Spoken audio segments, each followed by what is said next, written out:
Here's a tip, and this one's really important. When you're putting this in your casserole dish, I'm coming at you with my recipe for baked ziti. Now, baked ziti to me, and to a lot of people, is like the ultimate comfort food. It's got your carbs, your pasta, lots of fat through so many Italian cheeses. It honestly is just amazing. So let's not waste any time. We'll jump right in. I got everything prepared, ready to go. I'll show you how we build it and how we finish this dish. One thing you need a lot of to make baked ziti is cheese. And I use a lot of different types of cheese in mine. The basic three that you need are grated cheese, either pecorino or Parmesan, ricotta cheese, or mozzarella cheese. I don't like using all fresh mozzarella, but I do like what happens when you add that to the dish.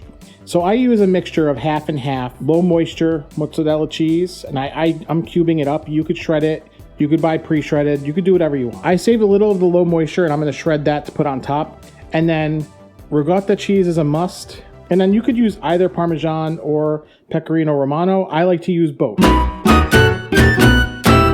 Here's your proportions. 1 pound cooked pasta. You could use either ziti rigate, you could use rigatoni rigate if that's what you have. I'll cook it according to the box directions, and I'll shave a couple minutes off of the cook time in the water because it's gonna bake. So for example, this pasta that I bought has a cook time of 12 to 14 minutes.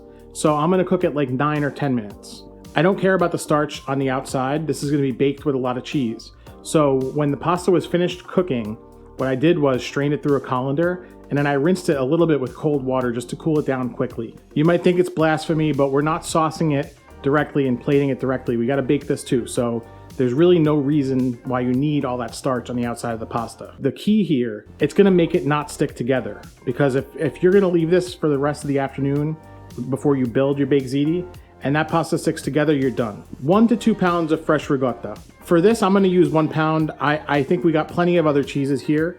And to that 1 pound of ricotta, we're gonna add, like I said, the mixture of fresh mozzarella cubed and low moisture dry mozzarella cubed. That's a total of 12 ounces, so 6 ounces of each. To round out the cheeses, I'm gonna add a little bit of Pecorino Romano and a little bit of Parmesan. Now when I say a little bit, I don't know how much, just whatever looks good. Then we got a bunch of seasonings. The first thing, I always like to put in a little bit of a chiffonade or chiffonata of fresh basil in there. For me, that adds a little bit of fragrance that I think allows this to pop a little bit. Otherwise, it's kind of one-dimensional. Garlic powder, and just a little bit of oregano. Once you mix that in a really large bowl, then you're ready to add your pasta.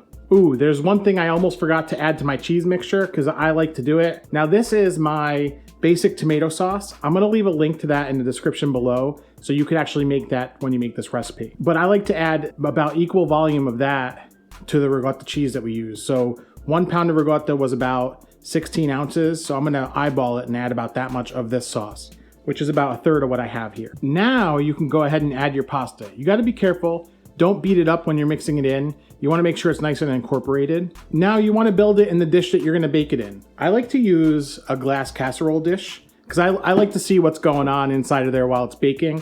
But you could use a metal tin. You basically want an oven-proof pan that's gonna withstand heat for a good half-hour bake. And to build this, very simple. Layer sauce on the bottom of the pan, add your pasta, add some dollops of sauce to the top. Now you can go crazy and you could actually make little holes so that the sauce actually goes all the way to the bottom. You don't have to get that fancy if you don't want to. You add your shredded mozzarella cheese and bake it in a 375-degree oven for 30 minutes. Here's a tip, and this one's really important.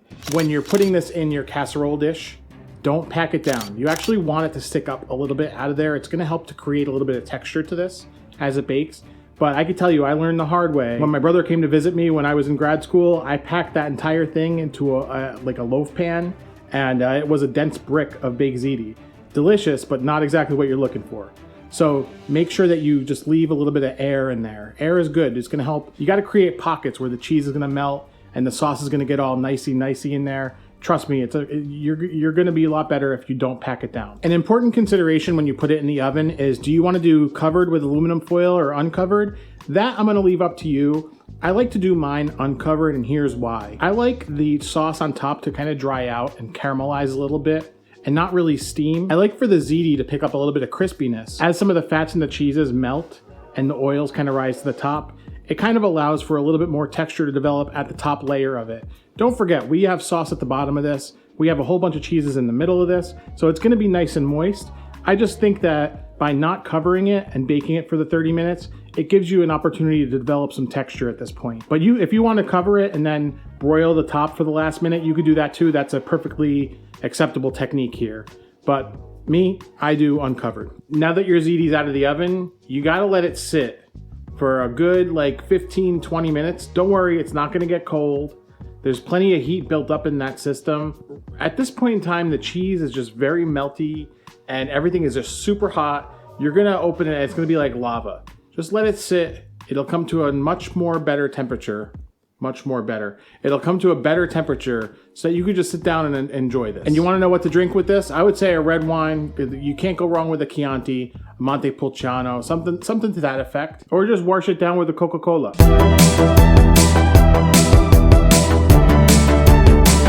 I seriously couldn't resist. Here we go. Hot.